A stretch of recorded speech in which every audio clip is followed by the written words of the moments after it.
कक्षा 5 में गणित के अंदर हम लघुत्तम समापर्वतीय के सवालों को हल कर रहे थे।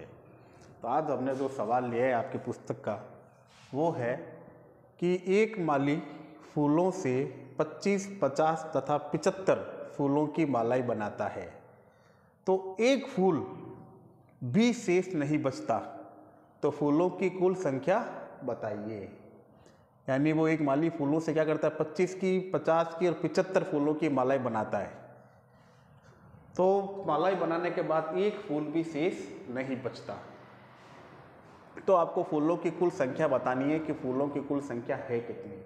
अगर 25, एक माला में 25 फूल डालें तो भी फूल नहीं बचेंगे, एक माला में 50 फूल डालें तो भी फूल शेष नहीं बचेंगे, और अगर 75 फूलों की एक माला बनाए तो भी फूल शेष नहीं बचेंगे। तो कुल फूल है कितने, वो संख्या आपको ज्ञात करके बतानी है।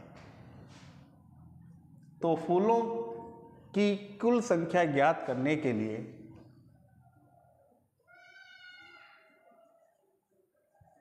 यानी फूलों की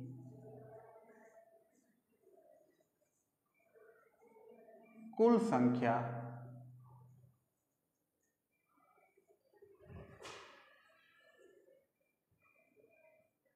ज्ञात करने के लिए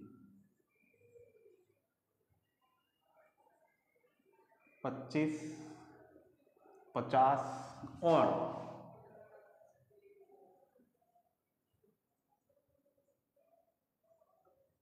75 का लस ज्ञात करेंगे।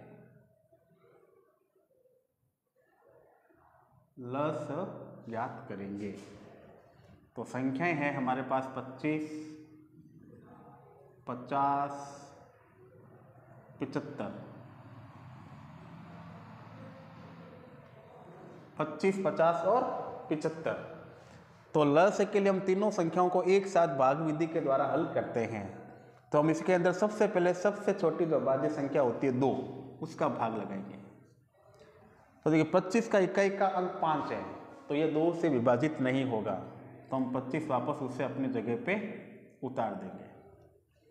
50 में हम 2 का लगाते हैं भाग, तो देखिए 2 दूनी 4, 2 बच गया, 0 उतर गया, 20 हो गए, 2 पंजे 20। कितनी बार गया, 25 बार। अब ये 75 भी 2 से विभाजित नहीं है, अब इसमें 2 का भाग नहीं लगेगा, तो हम लेते हैं 3। तो देखिए 25 3 से विभाजित नहीं है, 25 3 से विभाजित नहीं है, लेकिन 75 जो है इन दोनों का अंकों का योग होता है 7 और 5 12, और 12 3 का गुणज है, तो यह 3 से विभाजित है। तो 25 को हमने अपने स्थान पे उतारा नीचे, और 75 के अंदर आपको भाग लगाना है 3 का। तो देखिए 7 से छोटी संख्या 3 एकम 3, 3 दूनी 6, 2 बार, 1 बचा, 1 उतारा, हो गए 15, तो 3 पंजे 15 यानी 25 बार। और 25 अपने 5 के पाड़े से विभाजित होता है, तो 5 पंजे 25, 5 पंजे 25 और 5 पंजे 25, और अंत में 5 समय अपने पाड़े से, 5 एकम 5, 5 एकम 5, 5 एकम 5।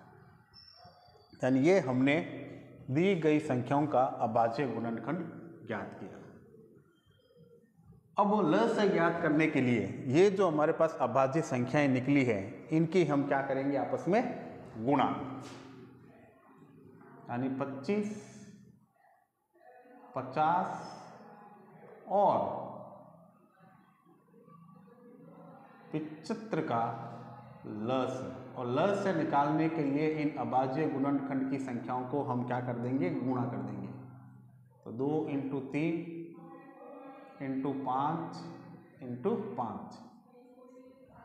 तो देखिए 5 को 5 से गुणा किया, 5 पंजा 25, 25 को हम 3 से करेंगे, 25 एकम 50, 25 एकम 25, 25 दूनी 50, 25 ये 75, कितना आया 75, और 75 को अंत में हम 2 से गुणा कर देंगे, तो 2 पंजे 10, 1 बच गया, 2 सत्ते 14, 1 15।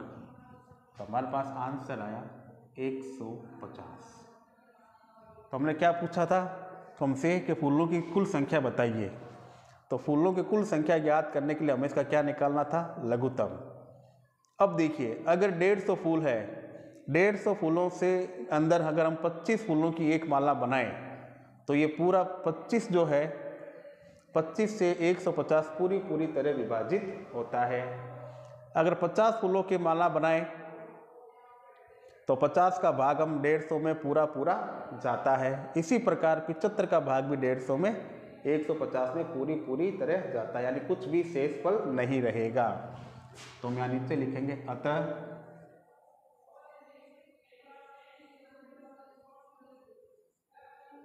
फूलों की कुल संख्या बराबर 150 और ये हमारा आंसर। यानी इस प्रकार से इस सवाल को हल करना है। तो इसको अपनी कॉपी में उतारिए और इसे समय हल करने का अभ्यास कीजिए।